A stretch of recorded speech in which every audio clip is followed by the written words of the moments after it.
ஏன்னா இப்ப நேரடியா ஒரு இருமல் சளி காய்ச்சலுக்காக மருத்துவக் கல்லூரிக்கு போயிடுறாங்க. அது ஆரம்ப சுகாதார நிலையக்கு வரணும்.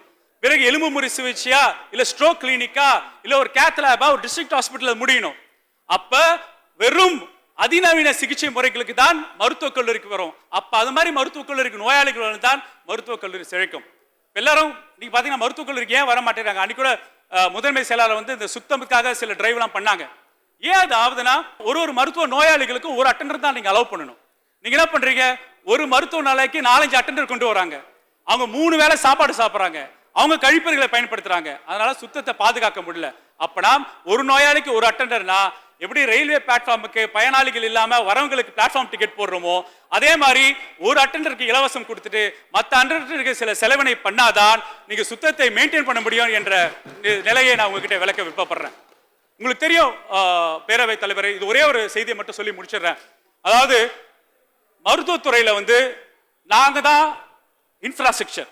யார் நாங்கன்னா மருத்துவர்களும் செவிலியர்களும் அதுக்கப்புறம் மரத்தாங்க ஊழியர் தான் இன்ஃப்ராஸ்ட்ரக்சர். கட்டுமானங்கள் கிடையாது, பில்டிங் கிடையாது, உபகரணம் கிடையாது. அது உடல் உயிர் வந்து மருத்துவர்களும் செவிலியர்களும் அங்க அரசாங்க ஊழியர்கள் தான். அப்ப முத்தமிழர்களோட பாலிசி என்ன தெரியுமா?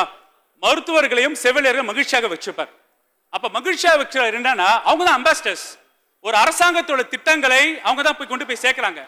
மக்கள்கிட்ட அவங்க தான் நேரடியாக பார்க்கறாங்க. அப்ப அவங்களோட கோரிக்கை முக்கியமாக என்ன கோரிக்கை? ஒரு 200 கோடி ரூபாய் ஒரு அதிக செலவாக போகுது. இதுக்கு அதிகார பார்வை இருக்கக்கூடாது, மக்கள் பிரதிநிதி பார்வை இருந்தால் கணிசமா முறையில் கலைஞரோட அரசாணை 354 ஜியோவை நடைமுறைப்படுத்த வேண்டுகோளாக இங்க உங்களோட பேரவைத் தலைவர் முன்னாடி வைக்கிறேன்.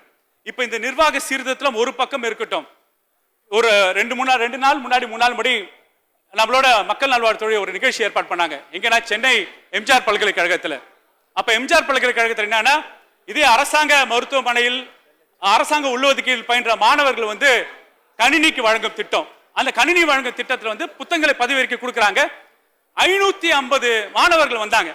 அப்ப எல்லாரும் ஆளுநர் கிட்ட வாங்க விருப்பப்படல, முதல்வர் கிட்ட விருப்பப்பட்டு வாங்குறாங்க, சந்தோஷமா வாங்குறாங்க. அப்ப கல்வித்துறை அமைச்சர் கொண்டு வந்த சட்டம், அதாவது பல்கலைக்கழக சீர்திருத்த சட்டம், அதாவது சான்சலருக்கு பதிலாக அரசாங்கம் இந்த சீர்திருத்த சட்டம் எம்ஜிஆர் பல்கலைக்கழகத்துக்கும் கொண்டு வரணும்.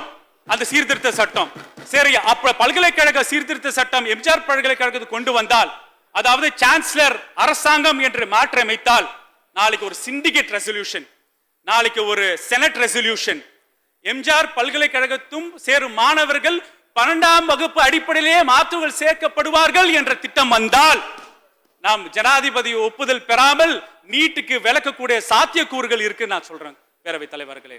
அதாவது மாநில உரிமைகளா இருக்கட்டும், அதாவது தமிழ் மொழி பாதுகாப்பா இருக்கட்டும், 110 விதியின் கீழ் எங்கள் தமிழ்நாட்டு முதல்வர் எழும்போது ஒவ்வொரு முறையும் நிமிர்ந்த மைக் தெரியுது.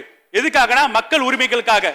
அது பெரியார் சமூக நீதி நாள், அண்ணல் அம்பேத்கர் சமத்துவ நாள், அப்புறம் பேரிடர் காலங்களில் பாதுகாப்பு, மாநில உரிமையில் பாதுகாப்பு. நாங்கள் எப்பொழுதும் நிமிர்ந்த மைக். அப்ப வளைந்த மைக் யார் என்று உங்களோட கற்பனைக்கு விட்டு அமைகிறேன். நன்றி, வணக்கம்.